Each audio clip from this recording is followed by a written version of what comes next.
We are live. All right, thank you. Good evening, everybody. Welcome to the regularly scheduled city council workshop. Today is Monday, December 9th, 2024. It's 5:15 p.m.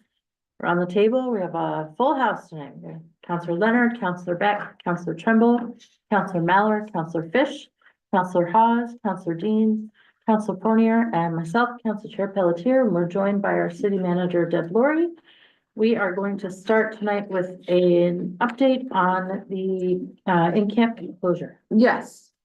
So as we shared mid-October, when we initially announced the closure date, we really emphasized that we were committed to being adaptive and responsive as the process moves along.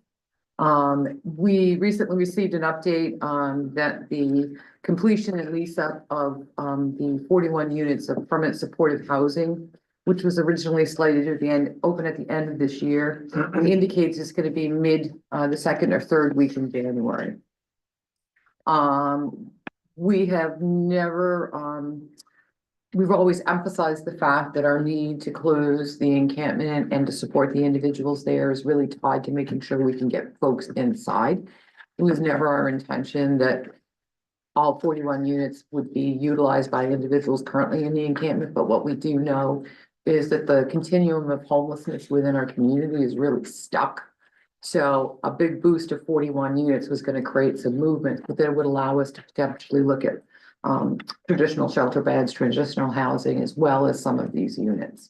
So given the fact that that was sort of a key piece of our strategy, we think it would be in the best interest to go ahead and move that closure date to February 28th. And the reason we kind of look to that date is if the contractors are saying the second or third week in January, could it be potentially the third or fourth week in January? And by the time you get through the tenancy and you get folks moved in and situated and clear up space, it's going to take a little bit of time to get people into those spaces that were created. So under that, we went ahead and are proposing that we will push that closure date. It is not an abandonment of our intention to close the encampment. We've been very clear about the reasons that we need to close that encampment, but we also want to make sure that we are doing it in the most compassionate and humane way, as we have stated from the beginning. We have a lot of folks working in this space. They're working diligently every day, and we continue to see increased levels of engagement. It's really just to provide the cushion that we need to get folks inside. It confirms our commitment to ensure we're making the best choices. We also now recognize, though, that by pushing that date a little bit is where we were unable or unwilling to kind of divert resources to ensuring that we are limiting the folks in that space. Is we're going to have to pivot. We're going to be looking for some additional resources to say that we're not going to allow new folks to sign up as you can't be here. The folks and the relationships that are in place, we want to honor those. And we will continue to honor those, but we cannot distract from the incredible work that's being done there by continuing to have new folks show up. We're also working with our community partners as to how to provide.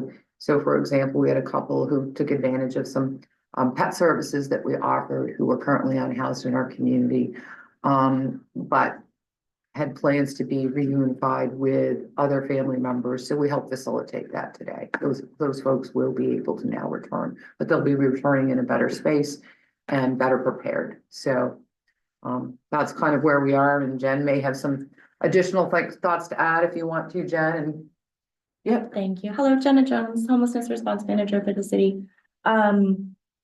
As Debbie said, this really provides an additional cushion for not only the folks who are working incredibly diligently to bring services and supports to folks in that space, but also to encampment neighbors who are working incredibly hard right now to work on getting to their next right place.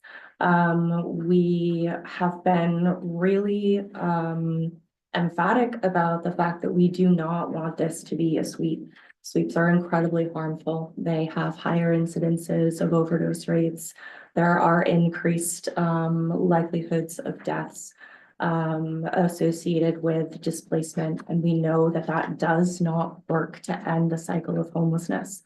What this extra time does is to afford our ability to remain truthful in, the position that we don't want to displace folks, that we want to connect folks to their next right place. And with the opening of Teresa's place now being slated for later in the year than we originally anticipated, in addition to working within city departments to identify what is essentially a rental unit repository of available rental units that have been sorted by price, utilities included, acceptance of pets, proximity to public transportation, all of that jazz.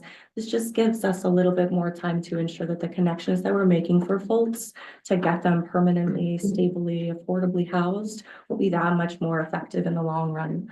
What we don't want to do is to, close this space in a way that causes scattering, which we know can happen with sweeps. We want to ensure that when this place does close, because all of the reasons for needing the closure continue to remain at large.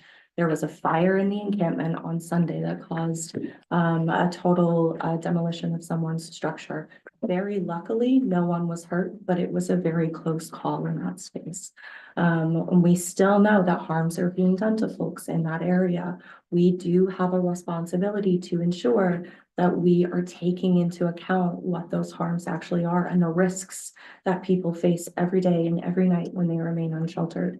What this does is marry as many best practices as we can currently cultivate in a way that allows the maximization of positive outcomes for each individual in this space, and to apply some additional supports to the teams that are working incredibly hard on the ground to ensure that those relationships of trust and compassion and love that they have built have the opportunity to withstand this transition. That is our goal, and this extension really allows us to be as effective as possible in that.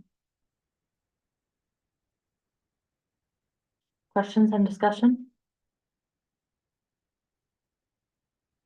Councillor Fish. Well, obviously, this is very disappointing. I understand the reasons, but we've been hearing for a year and a half, and I know we're very close. But the other thing that's disturbing is just in the last few days, I understand that there's been a number of people that have come into the encampment, not only from out of state, but out of country. And there's some bad things going on. And matter of fact, twice in the last 10 days, there were 3 to 6 individuals identified from out of the country that are coming into the encampment.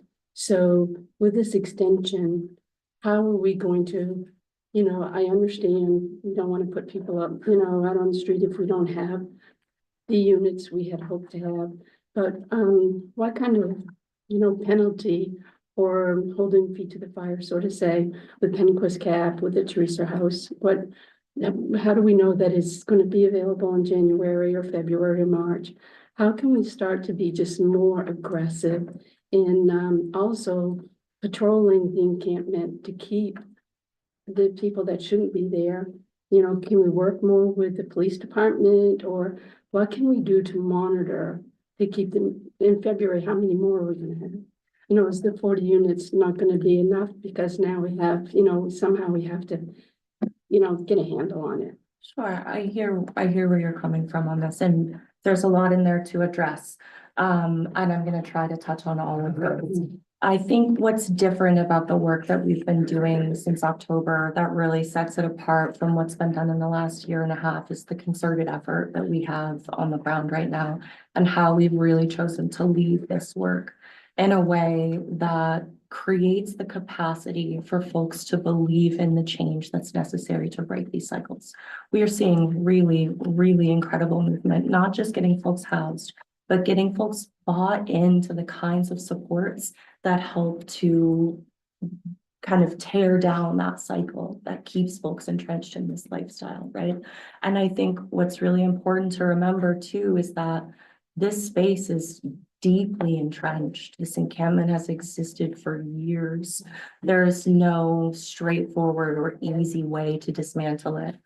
in a way that creates the necessary opportunity so that in 3 months, we're not chasing our tails trying to shut down another space. And then 3 months after that, another space. While, this delay certainly isn't something that we anticipated or, ideally are, looking forward to, this extra time, I wouldn't see it as a failure. I would instead see it as the ability for us to make sure that we do it right. And that we're not seeing folks scattered to downtown, to the waterfront, to the railroad tracks, to all of the other places that we know that they're likely to go. I can't speak to being able to hold any of the other partners accountable for what's happening in their lanes, but I would say that just continuing to have open communication, with the team that's working really hard to get Teresa's place opened, making sure that we're staying up to date on kind of how we're moving forward. We are, seeing the signs of forward momentum. We anticipate that the lease-up documents could be available next week. We've already started to prioritize and to identify which clients are going to be a good fit for Teresa's place versus which might be a good fit for a transitional housing unit, which, and who might be a good fit for this additional rental repository that we have put together. We are still working, to ensure that there is forward momentum, and there is still forward momentum. What we've seen since October has been really, really incredible, just in terms of the buy-in, not just from the partners, but from the neighbors in that space. The updates that I have gotten on folks that I genuinely did not believe we were ever going to get out of that space.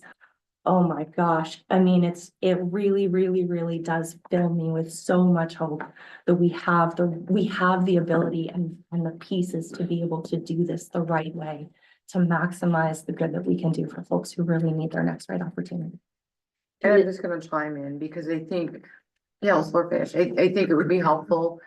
I've been in contact for 2 months with Penquist and Main State Housing and saying, where are we? What do we need to do? The interesting thing is this project is being done with what's referred to as home ARP monies. I can't tell you what the acronym ARP stands for, so I'm not even gonna pretend to try. So it's the first project that they have done in this state with home ARP monies. So that created a little bit, but I would like to have Penquist, invite Penquist and Main State Housing in to talk to you all about every time there's federal funds attached and there's programs attached, it tends to add a layer of bureaucracy that doesn't seem to come at the pace that we would all like it. So I think it might be helpful for you to hear from them directly. As to your other points about new individuals, we do know new individuals are showing up and we know it's a problem. And so, for example, those that are working in the encampment have what they refer to as a by name list. And we put everybody on notice. You gotta be on the by name list or you're gonna be asked to leave. So because we're going beyond December 31st, we are going to accumulate other staff who are gonna be going out and saying, you're not on the by name list, you can't be here.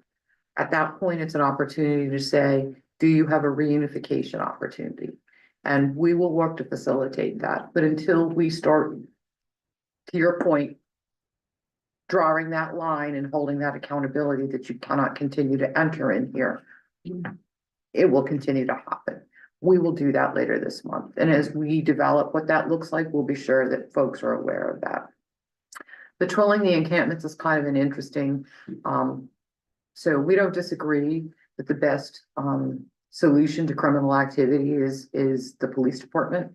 Unfortunately, the individuals within this area have a distrust of the police for whatever reason. So having a patrol in the area doesn't deter the types of activity and concerning behaviors that you may see. So we bring them in as necessary. They get routine 911 calls that they go out and do welfare checks on, and they can show up and individuals, they'll find the individuals and others will talk them out of actually sharing or reporting the issue. Some of it may be their own particular history in the past. Some of it is a fear of retaliation. If they share things, are they going to be retaliated against by others? So it's tough. It's tough to put police up there. Councilor Trumbull? Well, first, it's great to hear the progress that's been made. And I just want to back you up on how entrenched that site is. I mean, before it was referred to as Camp Hope, it was always referred to as the Pines. There was always encampments, the Pines out there. So as long as I can remember, and I've been around a while, there's been encampment that's out there. But my question is similar to Council Fish about the date. I'm supportive of the extension because, you know, things have changed. You know, things change. I think we have to be adaptable. But I don't want to see us get to the middle of February and say, geez, we got to extend till March. If we think it needs to go to March 31st, I just as soon see us do that now, because I think you have to have a date, and I just don't think we need to be able, I don't think we want to change it again. So as long as we're all comfortable with the 28th, February, end of February, I'm fine with it, but I don't want to see us get to February and say, oops, we need another month or so, and so. We were very thoughtful when we picked February, because even if a contractor gets delayed a week or two, that still provides us adequate time. We also know that what we're asking our community partners to do is a really concentrated effort. And what we want to make sure of is that that effort is able to be sustained.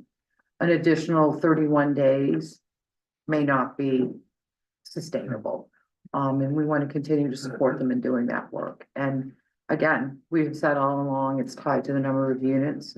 We have a couple of other folks now involved in the unit search, which we think will actually increase the unit availability. And the fact that we'll be able to identify folks who are new or who refuse to engage, and we will ask them to leave.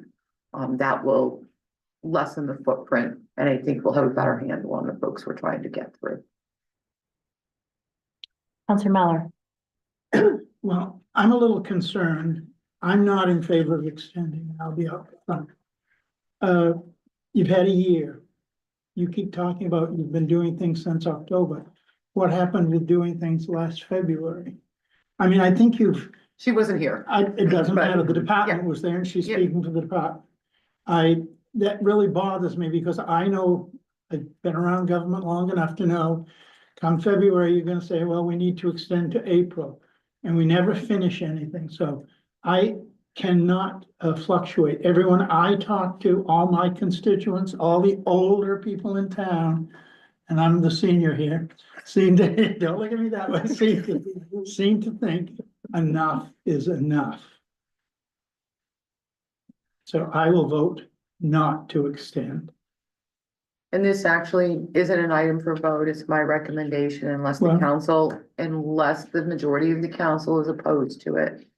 I believe this is in the best interest of the city. I believe it's in the best interest of the individuals on the site. But the individual, excuse me, I speak.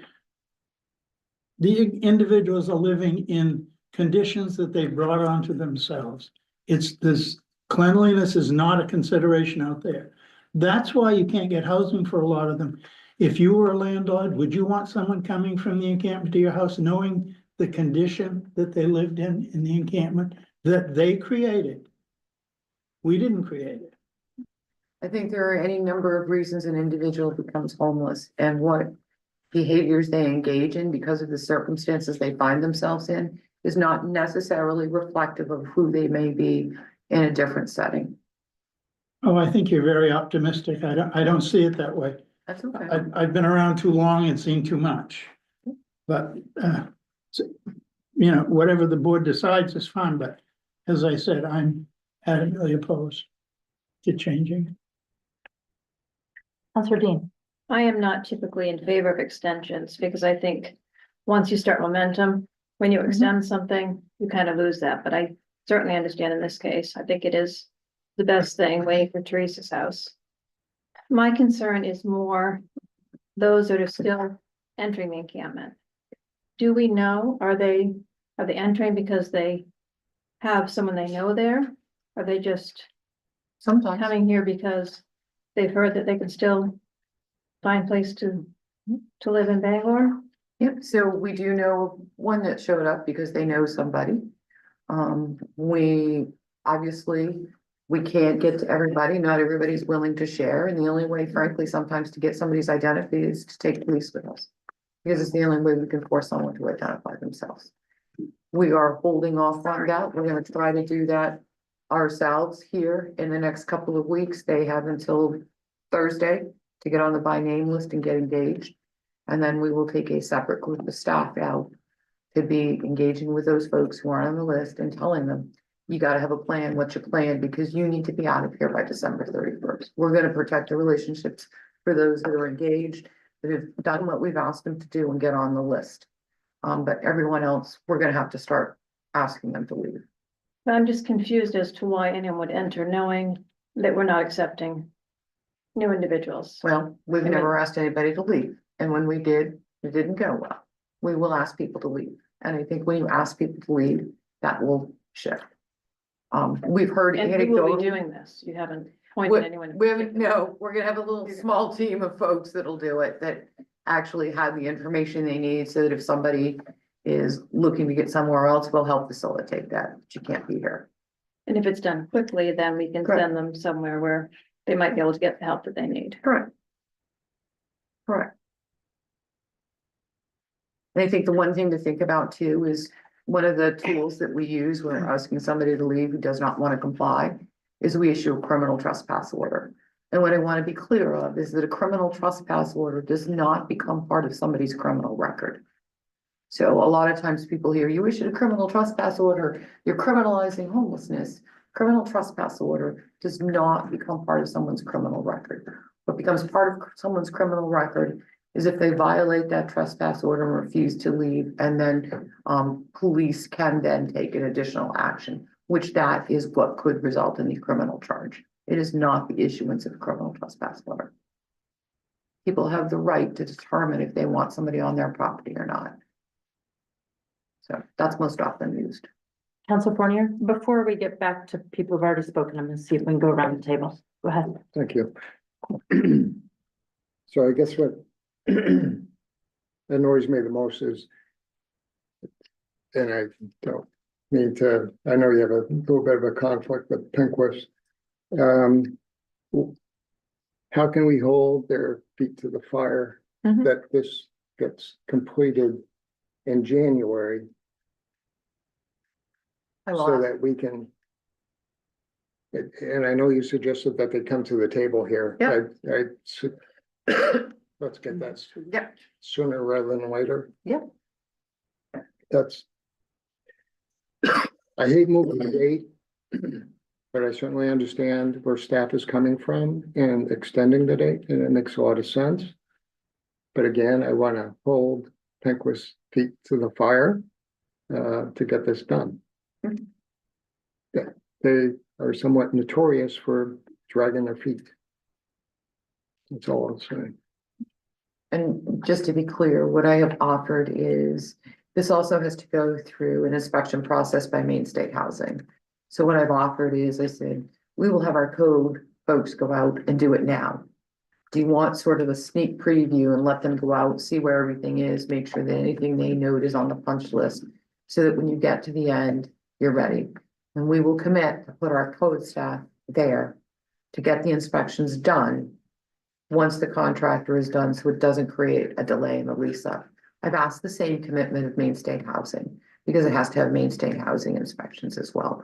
The difference is those inspectors, I believe, have been on the property several times since it's been under construction. So hopefully that's a little bit of a leg up, but again, Councilor Thomas? I as well am not really fond of moving the date. I thought I was hopeful that we were gonna make it, that we'd be able to get these 40-some units and fill it. I'm concerned about the new ones coming in because there's talk in the community that they're not really people that you want to deal with every day. The other thing that I worry about is there's already a lot of illness and disease out there. And if we don't get our arms around that, it's just gonna spread. And then what do we do? I mean, these are diseases that transmit very easily. And there are also, there's your Hep C's out there. You've got, there's so much trash. There has to be rodents. I mean, it's just the fact of life. If you've got that much trash around, there's gonna be rodents that can bring other diseases. Is there a way that we can partially start cleaning some of that stuff up? even though people are still there. And getting public health in there really on a stringent basis to really start pushing to do something about the disease. Yeah, no, she's on it. Hi, Jen Gunderman, Director of Public Health. Your concern is something that keeps me up at night. And here's where we're at this point is because we want to mindfully make sure people are in shelter. My concern is that if we don't extend the date, people will scatter and transmission will actually be quicker. Because now people are in places that we can't provide education, testing, treatment to. So for me, it's like, I worry on both sides. In terms of public health being in that space, we're up there regularly with education, with testing. We were up there actually today with a vet clinic so that animals were getting rabies vaccine so that we can, reduce that type of risk. In terms of cleaning up, it would be a public works question. There's pros and cons right now to doing it now or waiting to the end based upon the methodology that public works needs to have to clean up the spaces, knowing that there's syringe and other waste there that needs to be disposed of in very specific ways. If there are recommendations in terms of what you would like to see public health do, I'm definitely open to other ways and fresh eyes of looking at things, but we're trying to be up there regularly and education, testing, making sure people are linked to treatment. And that's where PCHC's medical team is in there regularly. Family planning was up there last week with their big mobile unit. So we're trying really hard to make sure that people are connected to care so that when they leave the encampment, they are not, that their access is still there so that disease control can be still maintained. It's also worth noting there was a pretty significant community cleanup in that space this past fall, led by Needle Point Sanctuary, I believe. And it was a pretty concerted effort that cleaned up a lot of the area where most of the refuse was in specific areas around one of the primary hubs in the encampment. And that was a pretty incredible effort. And beyond that, we still have individuals within the encampment who are looking to get trash bags and gloves and things like that to be able to continue to clean up. So there is an effort within of neighbors who do want to start to work on picking some things up and getting things more in order. And as people leave, it's super important that we get the space, that the tent, remove the space clean so that that isn't inhabited. Counselor Beck, anything to add before we go back around the table? Yeah, just wanted some clarification. So when we've spoken about this before, we've talked about community partners and how, even though we're going to close the camp, that work isn't going to continue, that work will continue. Now I'm hearing that work it's not sustainable. So I guess my concern, and I'm glad we're extending it, because people are coming in, yes, but they're not coming here because of Camp Hope, they're coming here because of Bangor. So we're closing this camp and we're feeling like, well, it's about time because it's been years, but let's not forget, we've never had a concerted effort like this ever. Correct. And this is why there's so much progress being made. So my concern is at some point the date's gonna come, no matter how much people advocate otherwise, it's gonna come. And we don't know 100% what that date's gonna look like. But the idea that, we're saying this is not sustainable, what are we going to, we're gonna have to go find people. We're just gonna have to, we're gonna end up with a Camp Burlington and a camp downtown and a camp, you name it. There'll be just a bunch of different camps. And so it just, what will this look like if, what we're saying is not sustainable now, what will the future look, efforts look like? No, and I totally understand that, and that wasn't my intent, so I'm glad you asked that. So we have an incredible amount of resources being directed to one location. So what happens is then those supports can't exist elsewhere. So I think what I'm saying is we can't sustain it in this one location forever. We can replicate it and we will tweak it. So for example, if people are going to warming centers, let's say, to try to connect folks, we don't have to have because there are folks there, we don't have to have as many folks that's doing the work currently in this encampment in one location. We can now split them out. So now you could have people in 2 or 3 locations where right now everybody's focused in one. So that's the sustaining that I'm concerned about. Sure, and I guess, you know, to talk about people in one place, and we brought before with the HIV cluster. And, you know, and I appreciate you mentioned that, you know, extending the date helps to mitigate that a little bit. But again, at some point, we're gonna get to a point where we're gonna have to close. You know, I guess I'm curious how that looks as well of, you know, let's say you've got still 20 people who Mhm. say that, you know, this is my home, I'm not moving, I would Mhm. like not to move.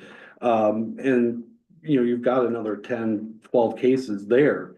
How they're gonna scatter. I mean, that's, at some point, whenever you're down to whatever you're with, Correct. they're gonna scatter. Correct. How do we mitigate, you know, that cluster turn into like a situation where you're blowing a dandelion and seeds go everywhere? Right. You know, as far as, you know, health, risks go. Well, what I can say right now with the people in the cluster, there's actually really great engagement and relationship building that's happening between the medical team, the home team, and other providers in that space. So I can say today that I have a lot of hope that the team will continue to offer services. I think we're going to have to think differently when they're not all located in one place. And we'll be bringing the healthcare providers together to talk about what happens when someone is housed and how do we continue to make sure that they get that ongoing support. That is where HIV medical case management becomes like the hub and making sure all the other resources are leveraged. So that is a part of a collaborative conversation we're having with healthcare providers. Okay, and just real quick to that point, you know, he'll be in the situation it's in, so this is kind of, it sounds like it's kind of falling on you guys to do Yes, the case correct. management. Okay, and so that might be something that you might have to come back to council to talk about resources and things for if Heal doesn't able to pick that back up. Right. Well, the good news is that HEAL gets some of its funding for HIV medical case management from Ryan White funds, which are federal funds that are given to Lubec Medical Center and to there. So if HEAL does not find itself in a place where they're able to provide that anymore, Lubec Medical Center is the owner of those funds. Okay. And so they can then find what's the best system to support people. So there's another level of accountability there and to ensure that there's an equitable system. Thank you. You're welcome.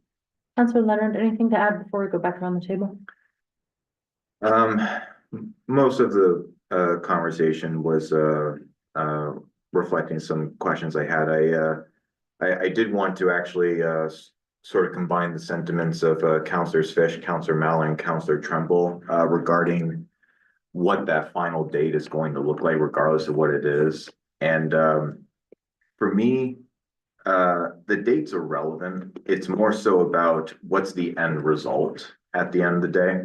So I don't want us to close an encampment prematurely, but I also don't want us to push this any longer than we really need to. There are other mitigating issues that come from an encampment that we have to respond to. That said, though, I want to make sure that, to Councilor Tremble's point, that we do get this final date to go. If we do need to extend it, I don't want to throw staff under the bus. I want to support staff all that I can, because we need to make sure that this situation is not what it is right now. But also, I want to make sure that this is not something that is normative to Bangor as well. So whatever we can do to get to that final end result, the better. And if we have to change the date, I'd rather, to Councilor Tremble's point, I'd rather us change that date again as soon as possible. And I know that's going to depend on the work that you do with the other organizations and how you collaborate with them. So that's all I really have. But I'd like to hear what other councilors have to say to that. Councilor Fish? I'm curious, what are your thoughts about, as Councilor Dean said, momentum has a great influence on effectiveness. And we've seen it already with setting the date and how many campers have really reached out and incorporated, which has been great. And now that we've extended it, for the campers who have been placed, yet, you know, they've gotten used to this being their community. No matter what, you know, we can say it's not healthy and it's not safe, but still it's, you know, as they voiced the other day, to them, it's what they know, it's their community. Do you see any risk of some of those that have been placed coming back now that it's been, you know, gonna be delayed 2 or 3 months? Do you see them wanting to come back to their community and leave? You know, do you see any backsliding from this extended date? Well, we're certainly seeing a lot of day visiting as a general rule in that space. There is a lot of entrepreneurial activity there. And as a result, folks, you know, are always going to be in and out. And for those who do have ties, social ties in that space, that they've leaned on for years, they're certainly going to want to remain close to those individuals, particularly, you know, as we are helping to get folks from the encampment space to an apartment unit. It's important to remember that they're leaving what is essentially a congregate space, right? They're around their neighbors all the time. And we're putting folks into units where they're largely by themselves. So what we have to do and what's incumbent upon us as well is to ensure that those ties and those supports that we're providing folks as they transition out of encampment life help to feed them in a way that allows them to, you know, move on in a positive manner and help to bring other residents with them. And we are certainly seeing folks who, you know, are working to break this cycle, and other residents who are seeing that work being done and saying like, okay, there is another path. Like, how do I get involved in that path too? So, you know, certainly I don't believe we have the mechanism to, you know, prevent folks from going back and visiting. But what we want to make sure that we're doing is ensuring that the housing placements that are being made are meaningful for folks and provide a space that they want to exist in to help overcome whatever might draw them back into the encampment. And that's certainly something that the housing teams have had a mind on, and that we're going to continue to work really, really diligently on, so that as we are moving folks out, it's a lasting transition and folks aren't slipping back into cycles. So I guess the question was, do you see a risk, a greater risk with the extension of those people than, you know, without the extension? Certainly, I see a much greater risk without the extension, a much greater risk, not only to the neighbors who are working really, really hard in that space and who are showing up and who are making their appointments and are doing the work. You know, it's not in their hands that this delay or the delay in the opening of Teresa's place is occurring. And if they are doing this much work, if our partners are doing this much work, and, you know, this is an obstacle that we have to overcome, it makes a lot more sense to protect the work that's being done than it does to squander all of it come December 31st and just say, okay, well, the closing date is the closing date. You must find somewhere else to be. Okay, thank you. Yes, you're welcome. Councilor Trumbo. I think this has been a good discussion, especially about the cluster, and it brings up a question. What's the status of the syringe waste contract we've got? Ben's working on that too. We have had conversations with the 2 other syringe service providers, Wabanaki and Needle Point Sanctuary. We learned a lot over this past year. Heal, who had the contract, you know, before I came, there was a really great data reporting system so that we could understand sort of quantity and quality and location and time it takes and what is really needed to be able to offer a robust syringe cleanup program. Yeah, because that was a pretty inexpensive. I mean, can anybody do it for that price? It was a pretty inexpensive. So when we talked with Wabanaki, they were very interested in exploring taking over that MOU. So we have put together some new activities that we want included in that MOU, modified a few things. Debbie and I are reviewing that, and then we'll be putting it in front of Wabanaki. Was that opiate money we Yes. funded that? Okay, the other, just a comment. I mean, when you think about the cluster and that it's very self-contained right now, it's a great point when people move out, it's gonna spread out, because one interesting factoid, during COVID in the early years, the first year of COVID, the lowest incidences of COVID were in the homeless population because they're very concentrated. They didn't interact with the general public. So encampments across the country saw very low rates of COVID during, you know, first year. So I think once people spread out, I think public health issues could be compounded. Yes, and again, I can't stress enough how important HIV medical case management is for providing that ongoing support. That is a service that somebody can have for the rest of their life. So from the discussion, it appears that most people are leaning towards extending the date. Can I just get a thumbs up when people want to see the date extended to February? 1, 2, 3, 4, 5. Okay, yes, that's the majority. Thank you. All right. Okay, next up. Next up, so last week we started, the process of the council priority setting. So what I included in the packet was, between Courtney and I, he kind of compiled this for me. This was what we heard as far as priorities and areas of emphasis the council was interested in looking at. Continue emphasis on housing, focus on economic development with emphasis on Bangor Mall and downtown, and building and maintaining relationships, legislative delegations, committees, and other organizations. Other items not explicitly listed in initiatives, but were mentioned by more than one counselor. Increasing property tax, ARPA, transit, supporting schools, supporting community health.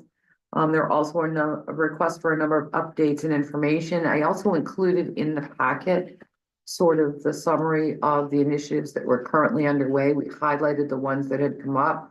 So hopefully folks understand that we already had those on our radar. So I don't know if you want to talk further or if you want us to try to flesh out a little bit more. These 3 points for the council's consideration, or what do you want to do now? Discussion on the priorities? Yes, Councilor Leonard. I'll speak on number 3, just because I think 1 is obviously a lot, and 2, you know, somewhat adverse at this point.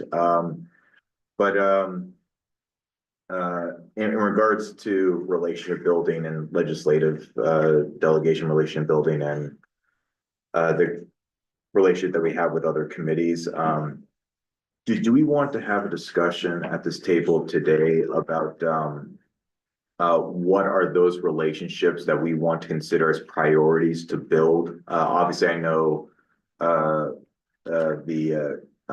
we focused on downtown being a partnership, and we are developing more relationships with the county commissioners, for example. But did any counselor have any perspectives on what other relationships that you would see as priorities to build a relationship with, or even develop that potential liaison program with that we talked about in other meetings before? I mean, I like to hear council's perspectives on that, just because I have my own, but I'd like to hear what others have to say on that.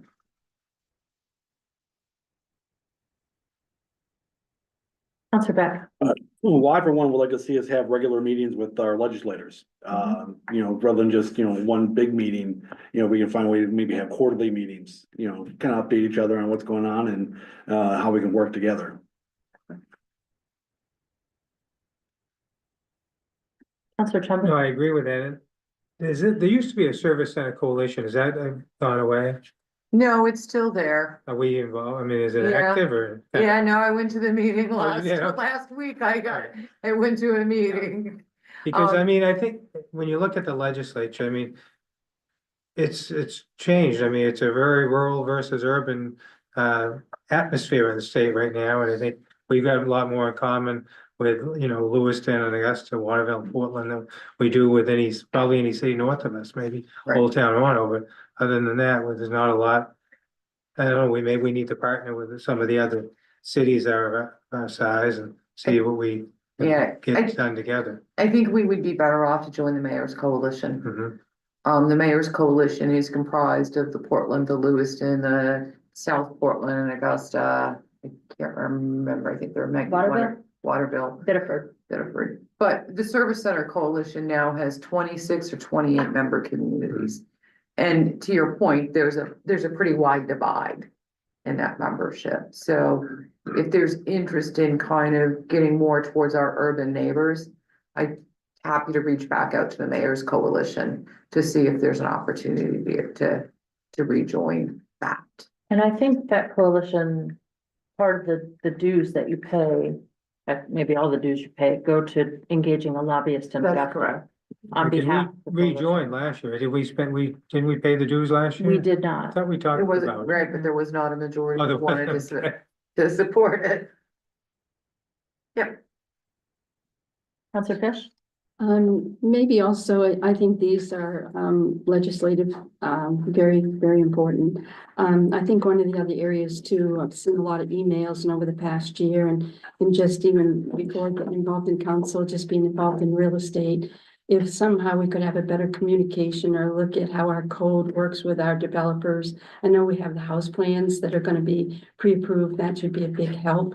But I know a lot of times when they're doing renovations or they're changing from the 2 to the 3 unit, there seems to be a lot of misunderstanding and miscommunication between code and our public developers and renovating. So I don't know what we could do if we, if we need a liaison or we could meet with code. But I know just this week we got, a few emails about code, and I know it's always before planning.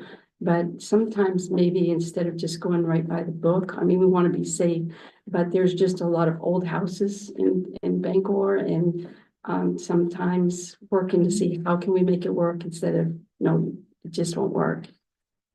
I'll ask Ann to put an item, it likely won't be on the B&ED agenda next week, but I'll ask her to pull together a spot for you all in January on the B&ED to kind of talk through the specific, where's the rub? So that we can actually look at what, if any, alternatives we could derive. Thank you. Counselor Fournier? I'm fine with building relationships with others. I think that's really important. Who's heading up the mayor's? Portland? I don't know if it's marked down at the moment or I don't not. They use a third party firm, Yeah, who I believe also serves as their lobbyist. Hmm. I think it's through an attorney's firm or a lobbying firm specifically in Augusta, if I remember that correctly. right. It would just be good to know. Yeah. Who's doing that. Unfortunately, I wasn't able to make it last Wednesday. So the second item, economic development at the Bangor Mall, that needs to be done.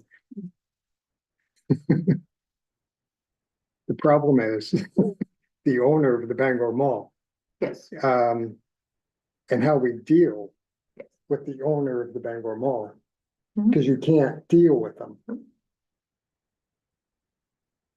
So how do we force that issue?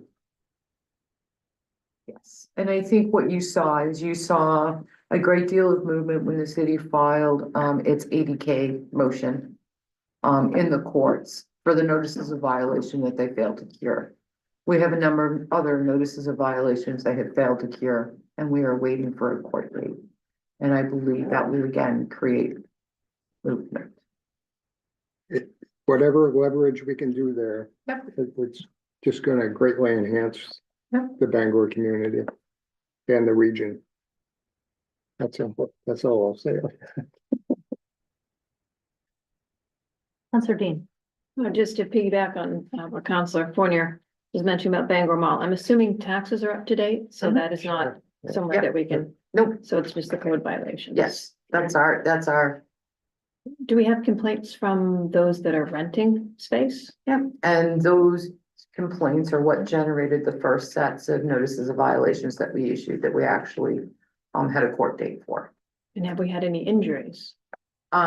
Well, if we wouldn't be aware of that because it would be the legal responsibility of the mall ownership. So we're not aware of those. Mhm.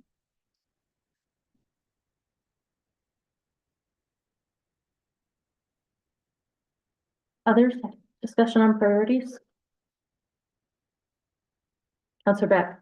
Just a question, so we got some, the ones that were mentioned by a few people, but it wasn't part of the top three.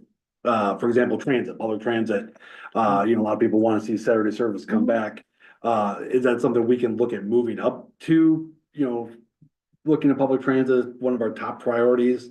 Cause it seems like every year people talk about, Saturday service, but also expanding. Right. Is there any interest among council to look deeper at public transit? So I think until we have this, the problem we have right now is we don't have the staff.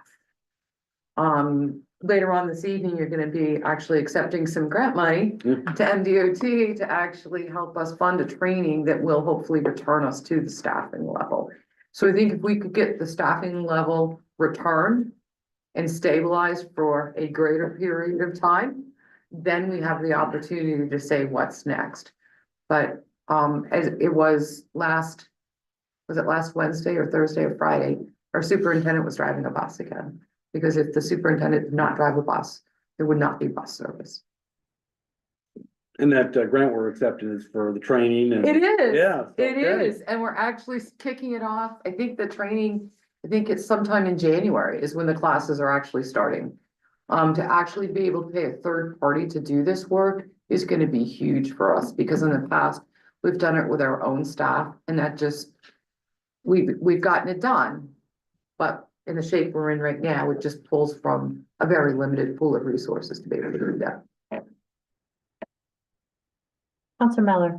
On talking about transit, I remember a couple of months ago, the transit people were here. Was that problem ever resolved of making full-time people?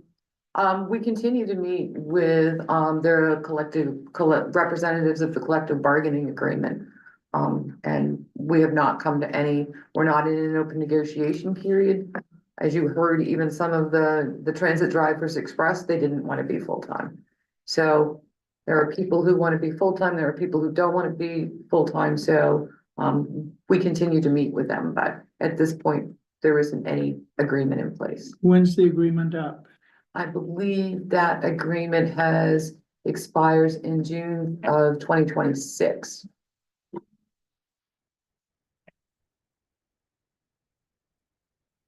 Other discussion on priorities, Counselor House. A lot of the top three. There's other parts of that contained in the lower pieces. I know we talked about development, but we also talked about the infrastructure, not only for development, but for the citywide where we had asked to maybe have a discussion with that department as to what is out there, what's fixable, what's really bad, what could go wrong immediately. That's an important piece of the development. And under the transit, we talked about, again, really looking at where they've come from and where are they at, what do they still have for goals that we haven't really heard directly from them, because they've been basically only talking about recruitment because they had to. But maybe this would be the time to also look at what can we do to help them in that? What other areas of that transit can we start planning for once we get these bodies? There have to be other things behind the scenes that we could be setting up a plan for, so that when we can go with it, we're not waiting another 12, 18 months, whatever, to get people trained and then start looking at where they're at. And I think code was brought up under that too. There's been a lot of discussion about code, and not only in the new, like the apartments, but the new developments and what the ordinance changes. Maybe we need to really take a hard look at that, and are we doing all we can in that area? So it's hard to say that those lower ones Correct. don't fit into the top three. You're gonna be I envision that there's gonna be multiple irons in the fire, as usual, all the time, that we have to start juggling some of these, but if we don't, there's gonna be areas where we're neglecting or we shouldn't neglect, so. And to that, I will say that, the concerns with increasing property tax bills, that's exactly why I want us to focus on economic development. Because the tax burden is so lopsided right now, with residential property values through the roof and commercial values pretty stagnant, means homeowners are paying a lot more than what I think is our fair share. So the more we can stimulate economic development, bring in commercial properties, redevelop properties, increase the amount of taxes they're paying, it helps to alleviate the burden. There are so many people in Bangor who are afraid of being priced out of their homes because of their property tax bills. And we know, because we see the budget every year, line item by line item, that the cost of everything we need to do business as a city is going up.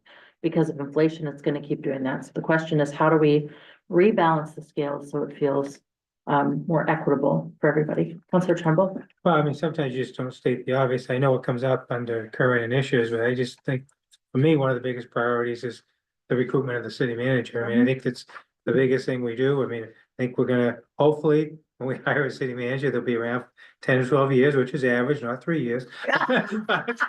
So. You knew it at the time. So I mean, it's a big deal. We hire as a city manager. I think we've got to get it right. And so it's a big priority this year. Let's go back to talk about taxes. That was an interesting subject. I'm glad you brought it up. We went through this with the assessing department. I personally went through this on the heat pump rebate that you were offering. So I talked with everyone and sure, you can apply for it. So we did. And then we said we were turned down because they said, oh, you're a URD two. You have a 2-family house. Well, we hadn't had a 2-family house for 25 years. But the tax department said, if we change from a URD two to a URD one, our taxes would go, let me get it right. If we change from a URD two to a URD one, our taxes would increase. So what our tax department basically is saying, if you have business property, it's worth less than residential property, which I find ridiculous. Hopefully, the revaluation will take care of that issue. I'm not sure it will. But I think we have a very serious problem when you start assessing the public property owner of residential property more than you're assessing the house that's sitting beside them that has 6 apartments in it that's owned by someone in New York. We gotta take care of our own at some point in time. Now's the time. Other discussion on priorities? Right, Siri, do you have what you need? Yeah, we'll try to pull it together. Did you like adopting a resolve last year Yeah. that you could point to? So we'll draft something, we'll send it around. I won't send it to you jointly because we won't engage in an online discussion, but we will send it around so that you can all provide feedback. So we can bring that forward.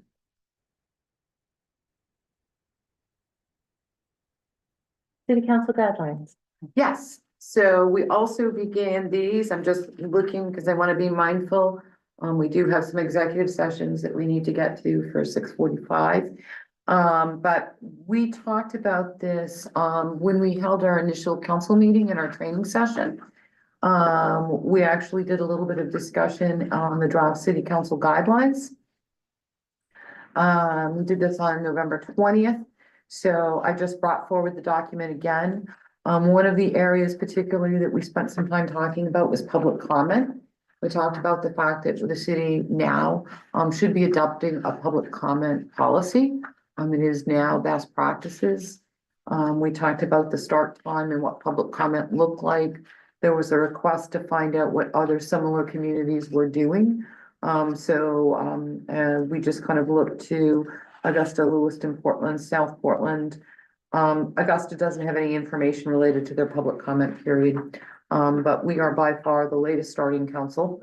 2 others start at 7, 1 starts at 5, 1 starts at 6:30.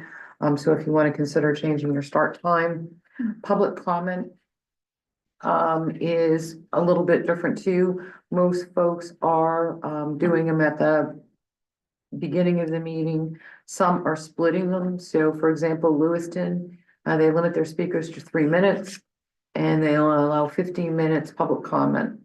And then they suspend to allow the council to conduct its business and out of courtesy for those attending the meeting for a specific agenda item. Portland limits it to 45 minutes. They can choose to reopen it after the end of the meeting. Similar to Lewiston, they want to get to conduct their business, get through their agenda.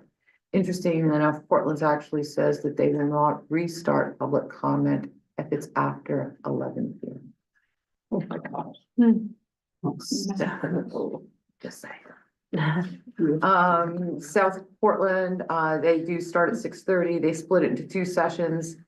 They do, one session of public comment following consent and a second at the end of the meeting. They provide one opportunity for citizens to comment.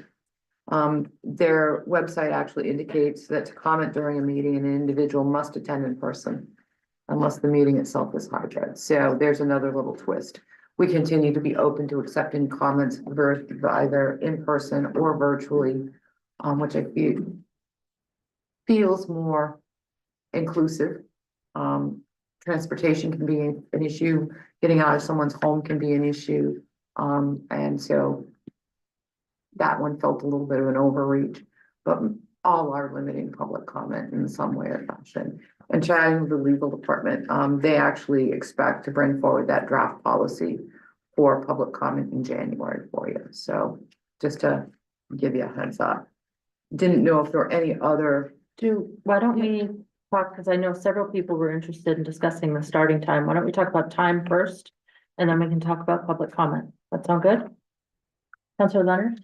So you want to separate the two? Yeah, let's start with Okay. time.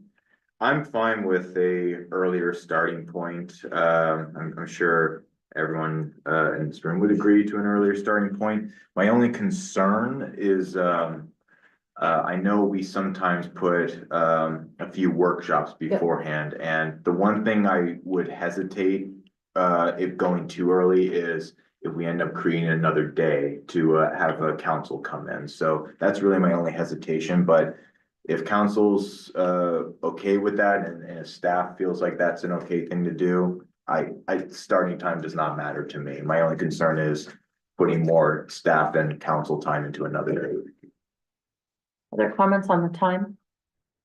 Councilor Dean? I wouldn't mind starting a bit earlier for city council. I could also start a bit earlier for workshops. I don't know about everyone else, but if it was a hard set rule that it was earlier, we could all come a bit earlier for workshop to make up for that. I'd be willing to do that as well. That's I right. mean, not So- super early. I'd still have to get my job done, but like 4:45 or 5 o'clock instead of 5:15. I think when we discussed this, I think it was at the Cross Center meeting, most people agreed that 7 seemed reasonable. Is there anyone who's opposed to a 7 o'clock start time? Councilor Porter? 7 a.m. is fine.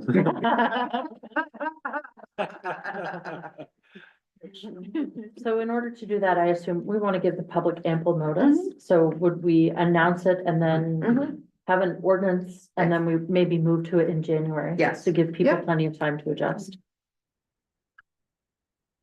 Okay, public comment. So this is just my general philosophy of looking at public comment for municipal offices. This is the most intimate form of government, and I think we need to be as inclusive as realistically possible to bring in as many voices of the community as possible. Whether it's criticizing comments or praising comments, they all expand my perspective on what's going on in the city. So I would hesitate to be any more restrictive than what we all already are. If anything, I would maybe try to expand in some way, and we can have a discussion about that, but I would have hesitations about reducing the allotted time for each individual speaker and also the total time. Councilor Trumbull? Yeah, I kind of agree. I mean, I like the 3-minute limit. I think maybe limit it to a half hour at the beginning. You could have it, maybe you could split it because, I mean, this quite often is people that come that have business before the council and be nice if they could get their business taken care of and we want to hear from people, obviously. And but a lot of times when you have an hour of public comment and it's used up, you're usually hearing the same thing from multiple people, so I think people can get the point across. But while we're talking about public comment and being able to address the council, I think Council Mel has brought this point out before about when can the council be, I mean, I think. Obviously, we know if there's an item on the agenda, people can address that, but I always thought that if somebody came to a committee meeting. They could address the committee, I didn't think it was up to the committee chair, I thought any committee could address it. I thought it was just council workshops where we were discussing things amongst ourselves, there seems to have been some change. That I wasn't aware of where certain committees don't take public comment, I thought that was a time to hear from the public at the committee. Is there any committees that don't let people speak? I thought that was the purpose of the committees. So I do think there has been some individualizing of that, and if you look at the draft guidelines, what we're asking is committee chairs are encouraged to allow public comment. I would go stronger than encourage, I think it should be, they not encourage, but they Yeah. need to allow public comment, you know? We can clarify that. Counselor House? I think we have more often than not, if there are people at committees that want to say something, most of the chairs have allowed them to speak and so have even been offered a seat Oh, at the I table. agree, it sounds like there's times when they haven't. There was a gray area for a while because something was brought up about a workshop and that was that public comment. And it was stated that the workshops were really more for council to discuss amongst themselves. And it was after that that the whole thing came up, well, they need to be able to speak somewhere. True, they do, and it was at the committee levels, but then it kind of turned murky there for a while. But I absolutely think they should be able to speak at committees. And usually, if it's a large group, I know that Government Ops has had large groups come in before, but they will self-limit as well. If it's a topic and they're starting to say the same things, they'll just say, well, okay, we've covered it. So it doesn't extend the meeting that much more, but it does extend a lot of, I don't want to say respect, but well, I will, yeah, respect for their opinions that we're willing to listen. And so, yeah, I think we should have it in there and stronger is better than saying up to the committee chairs. And I would just clarify that it is on comments on city business agenda items that provide direction to staff or committee. So if you have a third-party group coming in and sharing with you what they do, that is not the forum for public interaction. It's not something that you as a committee are gonna act on. It is not something that's gonna come referred to the city. And that's the only distinction that I think should be included. Okay. One question. Counselor Dean. Is this limited to topics that are being brought up that night? Yes, that are on the agenda. Okay, so, Yep. so if they have another concern, they need to address it, city management. Correct. If anybody has a concern or a question, they should feel free to email either the appropriate department or the city manager's office, and we'll be happy to get the information. Counselor Miller? Public comment is an interesting subject. I would like to see the public comment at the beginning be for taxpayers and residents only. All the other groups can have public hearing, a public comment at the end of our meeting. Because I think we have to serve the public that pays the bills. I don't, that's just my personal opinion, and I think we would eliminate a lot of the people who just come to say the same thing over and over and over again, which gets redundant. I mean, you don't want to hear it from 12 different people. So if it's at the end, I think it would solve a lot of issues. I think starting earlier is Counselor Beck? Yep, I've seen it in past minutes where people have brought in written statements or sent in written statements and it got entered into the minutes. Is that something we're willing to entertain of the, people who do come to do public comment, they got these long, written statements that they start reading? I wouldn't know anything about that. But do they have the ability to, if they put a copy on the desk, can we, offer to them like, hey, sorry, your 3 minutes are up, but we'll enter that into the minutes for that meeting. Yeah, people are always welcome to leave. I was gonna statement. say, haven't they, if they do leave something now, it gets put in with the minutes. Lisa mentioned that at Mhm. one of the last meetings that Mhm. they passed things out. And she said, oh yeah, those will be attached. So maybe it's just not common knowledge, but. Yeah, Counselor- I ought to say, I haven't seen it in the minutes. I guess it depends on. Yeah, I can check into that. Yeah, it'd be good if it's already doing it. That's great. Counselor Trumbull? Are they these guidelines apply to boards and committees as well? And how are So those- we can expand it. We were gonna start with the council Right. meeting, because that's. Because I know the planning board has, I think they've instituted Yeah. a time limit too. And I've watched some planning board meetings where somebody's might be opposed to a project, and it seems like they haven't been able to really To adequately articulate. express what they want in 3 Right. minutes. And that could be frustrating. So I don't know if 3 minutes is appropriate. I guess you don't want somebody going on for half an hour, but somebody ought to be able to get their point across, because that's kind of a zone change is kind of a big deal if somebody's opposing it. So the policy that we were talking about initially was really for the city council meetings. Right, no, I know, I don't wanna. Okay. Get too far off the All right. track, yeah. Counselor Leonard? To Counselor Beck's point, just so that we're on the same page, sometimes there are errors that occur in the minutes. For example, there was one time I was rereading city council notes, and the minutes that were attached were actually from another month.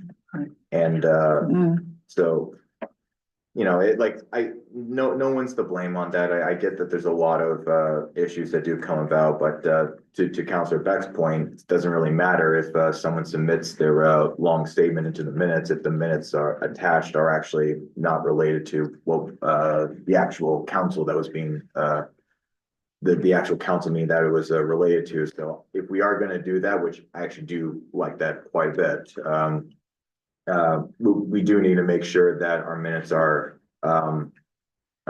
accurate. To Councilor Mallo's point, that's a very interesting thought. My only concern with that is, I remember a time that we had a USPS worker who came to us, did not live in the city whatsoever, and but brought up a very important point regarding the Hampton sorting facility. So there are times like that, I feel like that might hamper us, but besides situations like that, I don't necessarily disagree with you on that. But that's really the only snag I could see with that thought. So my 2 cents on this, I think public comment is incredibly important. I like seeing a full room because it means people care enough to get off their couches and come here and tell us something, whether they're happy or not. But I think that the business of the city council meeting is to do the business of the city. And to your point, there are people there who've been waiting maybe weeks or months for have their particular item of business attended to. So I kind of like Lewiston's approach, which is let's start with a few minutes of public comment. Let's get to the meeting and make sure that the people sitting in the room who have business get that attended to. And then we don't always have more than 15 minutes of public comment. Right. We need to, at the end of the meeting, we can pick it back up to allow people to speak. I do think it's important for us to hear from people who live in Bangor, pay taxes in Bangor, own property in Bangor first. Now, I know people come from all over to give public comment. I would say that somebody coming from Milo or Orono isn't always particularly persuasive to me, because I think our constituents are the people who live here. But that being said, to Councilor Leonard's point, there are going to be times when people from out of town have important things to share with us. And so I wouldn't want to necessarily prohibit that.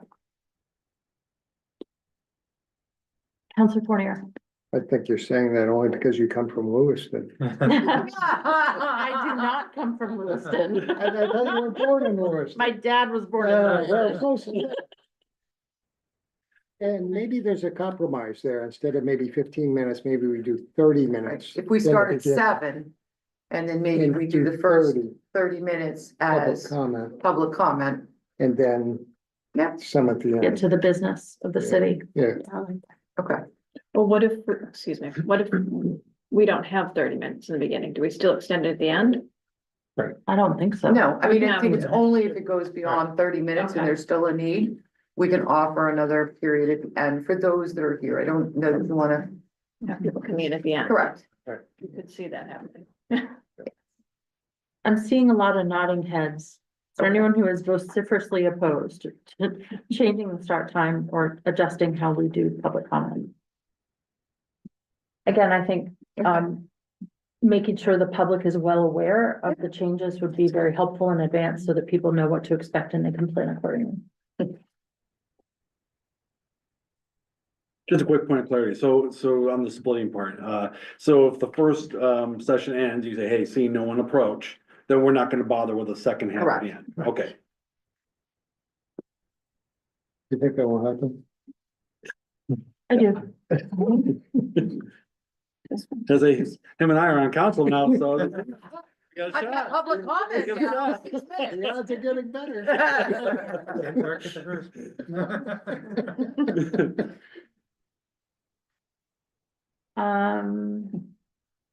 Okay, we also had, are there additional council guidelines that you wanted to cover?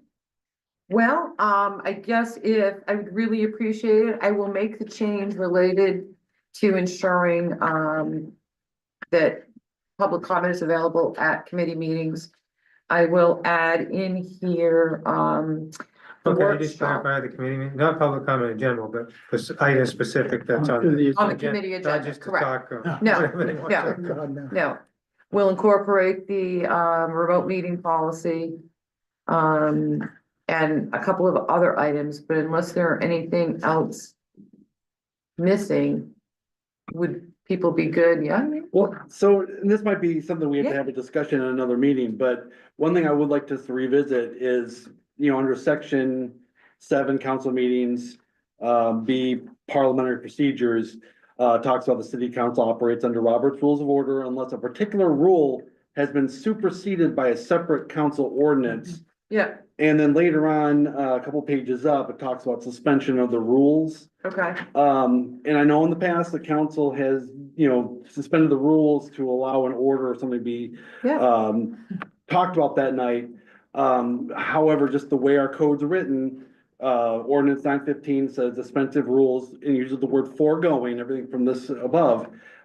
If we want to continue to suspend the rules, I would like to see us maybe amend 924 to put in a remedy for how that particular thing can be suspended. okay, Or have it moved from 924 to like, say, 914.1 or something, so it's part of that foregoing section, just to kind of dot our i's and cross our t's on that. okay.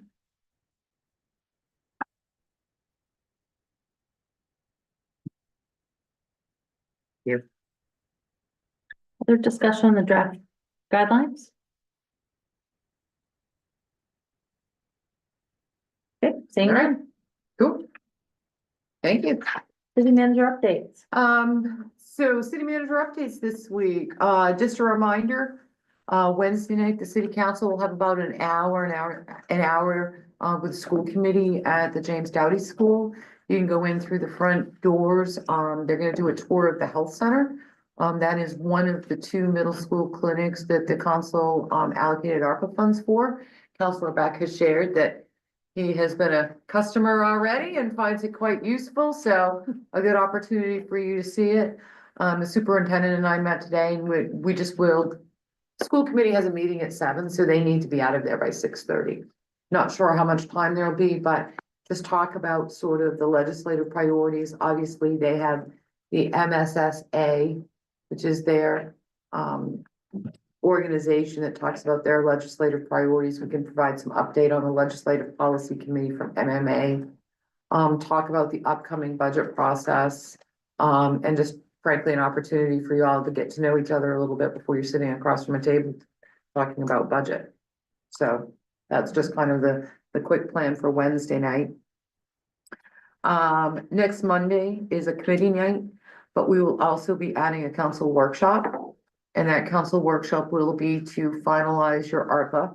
You'll notice tonight that those that you've made decisions on are all on there tonight.